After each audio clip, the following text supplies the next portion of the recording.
Genesis 25. This is when Abraham dies. It mentions all his descendants. After his wife died, he actually got remarried to Keturah. She bare him 1, 2, 3, 4, 5, 6 more children. We actually ended up with a fair amount of children. He left everything to Isaac. Everything to Isaac. And to his other children, his sons of the concubines, he left them gifts. He also, and probably rightly so, judging by the nature of how these things go, he sent his children away from Isaac before he died. So Isaac was alone with the tribe of the future, if you will, and the rest of them went away. Many of them founded settlements eastward into the east country. Of course, Ishmael, it's named here his 12 princes, and their names by their towns and by their castles. 12 princes according to their nations. Abraham lived to be 175 years old. Ishmael lived to be 137 years old. He died in the presence of all of his brethren and was honored thus. Now, Isaac's descendants, Rebekah had a barren womb. Isaac called upon the name of the Lord to give his wife children. Because of his prayer, Rebekah conceived.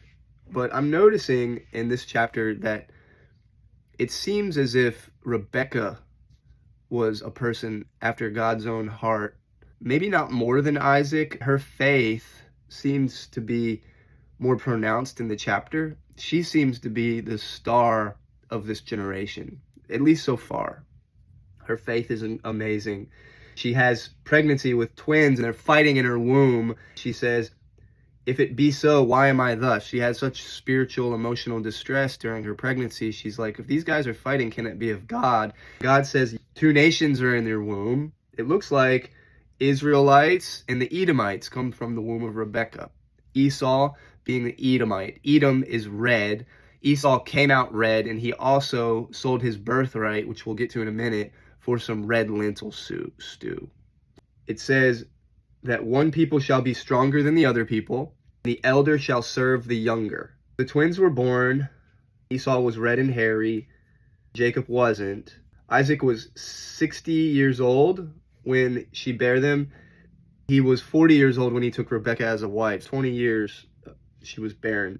Esau was a cunning hunter. Jacob was a plain man dwelling in tents. Isaac loved Esau and Rebekah loved Jacob. Seems to me that Isaac loved Esau's strength. Perhaps he was physically stronger, not mentally though. He was not as intelligent as Jacob. It seems that Jacob starts off in a more manipulative way. As we're going to go see, God preferred Jacob and hated Esau. He gave Jacob a hard life due to Jacob's own actions. Esau had a relatively easy life. At the end of the chapter, Jacob had some sod pottage, which I guess is stew. Esau came in from the field and he was starving. He said, "Give me some of that stew." Jacob used this opportunity to take advantage of his brother. He said, "I'll give you the stew if you give me your birthright." As you know, Jacob came out holding the heel of Esau. I liken that to the crab in the pot deal, where if one's going to get away, the others pull him down. I liken it to Jacob always pulling Esau competitively to keep him from really succeeding. He's always pulling him back into the pottage, sod pottage. Esau came from the field. He was faint, on the point of dying, and he said, Jacob said, "Give me your birthright." Esau, without having any thought of his future, said, "What profit shall this birthright do to me if I die?" He made him swear. From that day on, after he was hungry and filled, and he drank and he rose up, Esau despised his birthright. He despised it. I take that to mean he didn't respect it. He gave it away. He despised it because he had given it away. It reminds me of the things we value. If you look at Matthew 6:19, it says, "Lay not up for yourself treasures upon earth, where moth and rust doth corrupt, and where thieves break through and steal. But lay up for yourselves treasures in heaven, where neither moth nor rust doth corrupt, where thieves do not break through or steal." If we look at his birthright as his spiritual destiny, his soul's destiny, he's trading it for things of the world. He's trading it for lesser things.